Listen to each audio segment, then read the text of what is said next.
नमस्कार विद्यार्थी मित्रांनो, नोट्स इन मराठी या आपल्या शैक्षणिक यूट्यूब चॅनलवर तुमचं मनापासून स्वागत आहे. आज आपण इयत्ता 7वीच्या इतिहासातील एका महत्त्वाच्या प्रकरणावर म्हणजे राष्ट्ररक्षक मराठे यावर चर्चा करणार आहोत.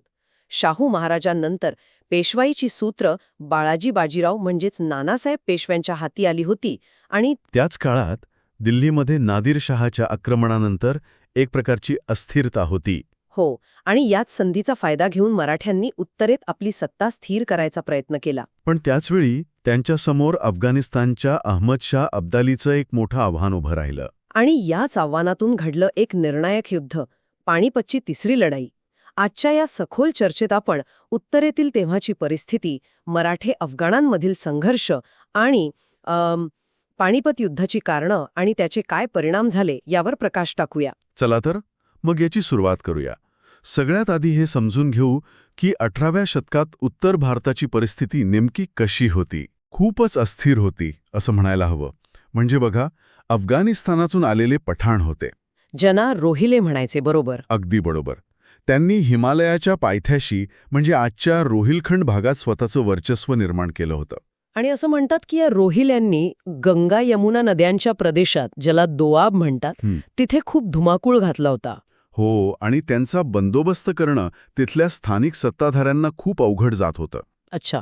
शेवटी अयोध्येच्या नवाबाने मराठ्यांना मदतीसाठी बोलावलं आणि मराठ्यांनी यशस्वीपणे रोहिल्यांचा बंदोबस्त केला. आणि याच घटनेमुळे उत्तरेच्या राजकारणात मराठ्यांचा प्रभाव वाढला असं आपण म्हणू शकतो. नक्कीच, त्यांचा दबदबा वाढला.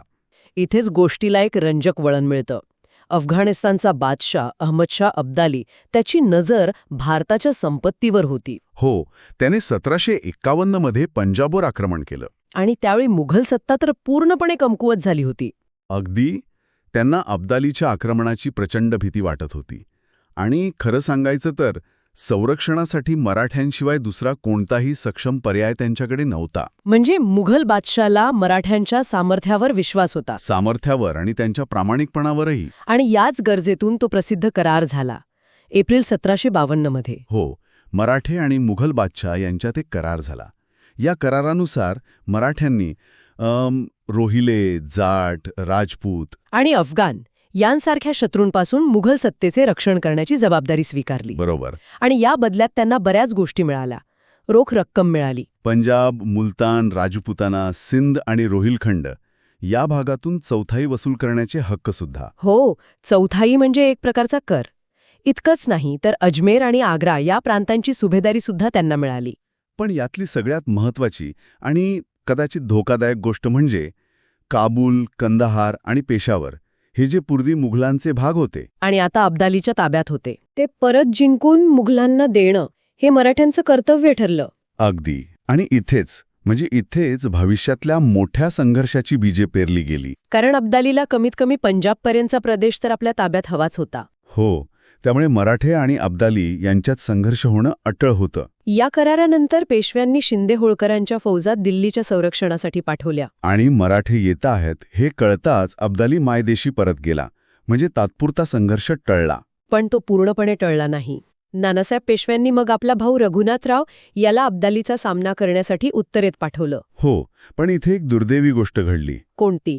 उत्तरेतील जे स्थानिक सत्ताधारी होते त्यांनी मराठ्यांकडे एक राष्ट्ररक्षक म्हणून नाही पाहिलं. अच्छा, मग? तर आपले स्पर्धक म्हणून पाहिलं.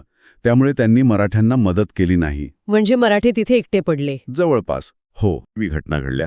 पेशव्यांचे पुत्र आणि नाममात्र सेनापती विश्वासराव यांना गोळी लागली आणि ते ठार झाले. अरे रे. ही बातमी कळताच सदाशिवराव भाऊ ते एकदम बेभान होऊन शत्रूवर तुटून पडले. आणि त्या रणधुमाळीत दिसेनासे झाले. हो, आणि आपला नेताच दिसेनासा झाल्यावर सैनिकांचं काय होणार? त्यांचा धीर खचला असणार. अगदी. आणि याच संधीची अब्दाली वाट बघत होता.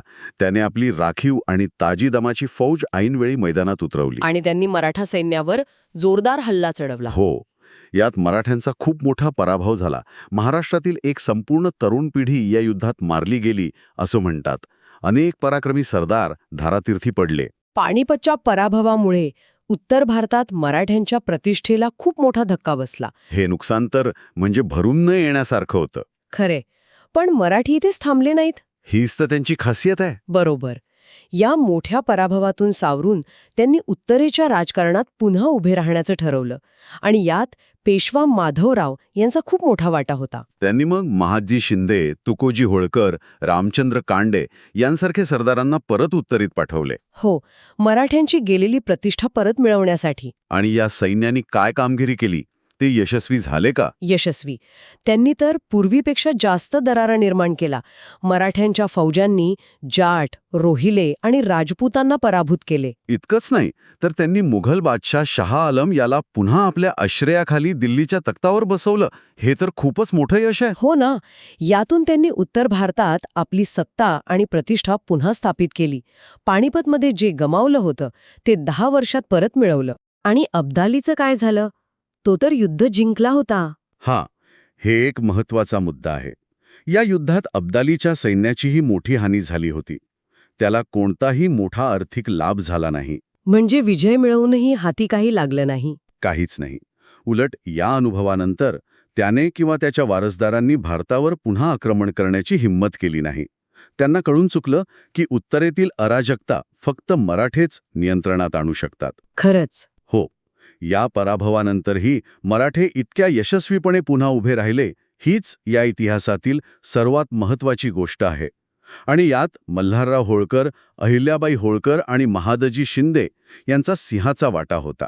तर आज आपण पाहिलं की मराठ्यांनी राष्ट्ररक्षकाची भूमिका कशी बजावली, मुघल सत्तेच्या रक्षणासाठी केलेला करार त्यांना थेट अब्दालीसमोर कसा घेऊन आला.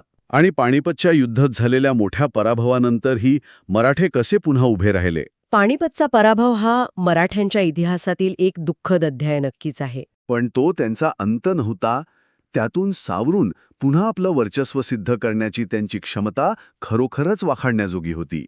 आजच्या चर्चेतून एक विचार मात्र नक्कीच मनात येतो. तो म्हणजे आपल्या स्रोतांमध्ये उल्लेख आहे की उत्तरेतील स्थानिक भारतीय सत्ताधाऱ्यांनी मराठ्यांकडे स्पर्धक म्हणून पाहिले. हो, विचार करण्यासारखी गोष्ट आहे की जर या सर्व भारतीय सत्तांनी एकत्र येऊन अब्दालीसारख्या परकीय आक्रमकाचा सामना केला असता तर पानिपतच्या युद्धाचा आणि भारताच्या इतिहासाचा निकाल कदाचित काहीतरी वेगळाच लागला असता, नाही का?